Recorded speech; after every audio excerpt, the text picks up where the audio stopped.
What's up? This is Waylander69420 doing the third of my 3 Major League Baseball 2012 preview and predictions videos. Now, if you haven't checked them out already, go ahead and check out the American League and National League previews. Here I am doing the playoffs and postseason awards. So with that, here we go. I did 2 wildcard teams in each league, and my winners of those one-game playoffs are the Texas Rangers in the American League and the Atlanta Braves in the National League. If you want to know who their opponents were, watch my other videos. And now we'll move on to the American League Divisional Series.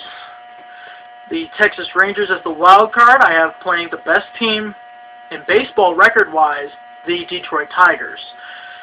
I like the Tigers in this series in 5 games, mainly because of Justin Verlander.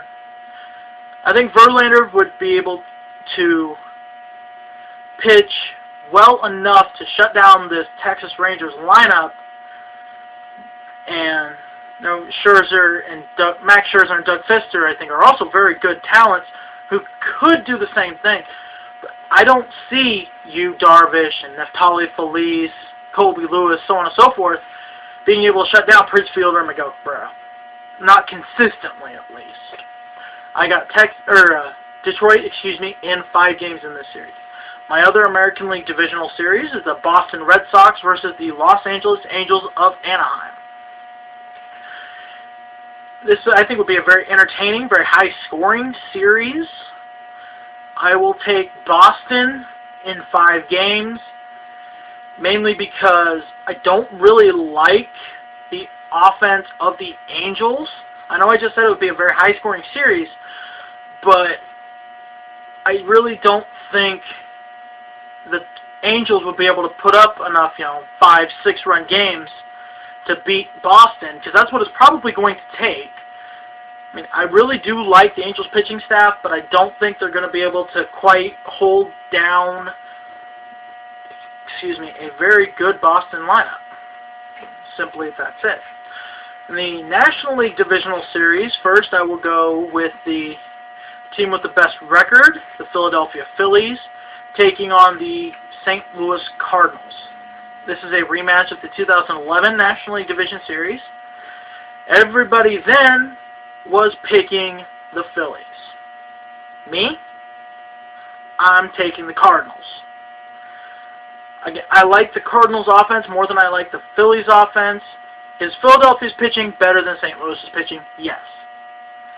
But I don't think it's as big a difference as St. Louis's offense being better than Philadelphia's offense. St. Louis's offense, even without Pujols, is miles better, in my opinion, than Philadelphia's. So, Cardinals in 5 games. And now we have the San Francisco Giants versus the Atlanta Braves. I like the Braves in this series, mainly for the same reasons I like the Cardinals over the Phillies. I think the Braves and Giants actually have almost equal pitching staffs. I would give the Giants a slight edge, but again, I would give the Braves offense an not astronomical, but very large edge over San Francisco's offense, which is why I give the series to Atlanta in 5 games. Notice all 4 divisional series go 5 games. Very good series. And now we'll move on to the American League Championship Series, where I have the Boston Red Sox versus the Detroit Tigers. This is a tough series to call. It's strength versus strength, in my opinion, when you have the Boston offense up against Justin Verlander and the rest of that Detroit pitching staff. I think Justin Verlander especially, but the Tigers pitching staff in general, is just a little bit better, than Boston's offense. Therefore, give me Detroit in 6 games. And again, the pitching for the Red Sox, I think, is a little bit shaky. And you can't have a shaky pitching staff going up against Miguel Cabrera, Prince Fielder, and the rest of the Detroit Tigers. You can't. You just can't. Who will face the Tigers in the World Series? The Atlanta Braves or the St. Louis Cardinals? This is a really tough series for me to call. I will go with Atlanta in 7 games, with the difference actually being a guy I did not mention in my National League preview and predictions video, Tim Hudson. He's a veteran. He knows how to beat really good teams and really good offenses. I think Tim Hudson is the difference. Again, I like the Braves offense a little bit more than I like the Cardinals offense. Give me the Braves in 7 games. If this were to go the other way, I wouldn't be shocked. So now we have the World Series. The Detroit Tigers versus the Atlanta Braves. I will take Detroit in 6 to be your world champions. The Braves offense is going to be very good this year, I think. But Justin Verlander is just too much. Prince Fielder, Miguel Cabrera. If you're to make a list of the 5 best players in this series, numbers 1, 2, and 3 most likely play for the Tigers, which is why you give it to Detroit. My World Series MVP is Justin Verlander, although I won't be shocked if it ends up being Miguel Cabrera either. But I'm going to give it to Verlander. Tough call. I'll give it to Verlander. And now we go to Postseason Awards. I'm going to post the names and projected statistics for all these guys down in the description box, along with the playoff scenarios that I just went through. My American League MVP this year, I have is Jacoby Ellsbury from the Boston Red Sox. I just expect him to have a huge year, one of the better offensive seasons maybe we've ever seen in terms of average, home runs, RBIs, stolen bases, runs scored, all that kind of stuff. My National League MVP is going to be a guy not a lot of people are going to pick. A lot of people are probably going to say Matt Kemp, for example, or maybe if they don't think Ryan Braun's going to get suspended for 50 games, maybe him, a lot of people are going to pick Ryan Howard. I'm going to pick Dan Uggla of the Atlanta Braves. If you take away the batting average from Uggla last year, he hit 35 home runs and drove in almost 100 runs on a team that didn't get on base for him a lot. I expect the Braves to get on base for him more, and I expect Uggla to have a big, big year.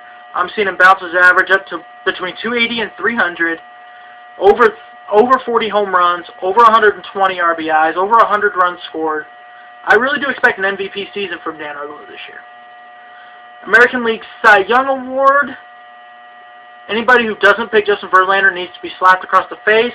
I am not going to pick against Justin Verlander, although a couple of other guys I could see getting into the mix.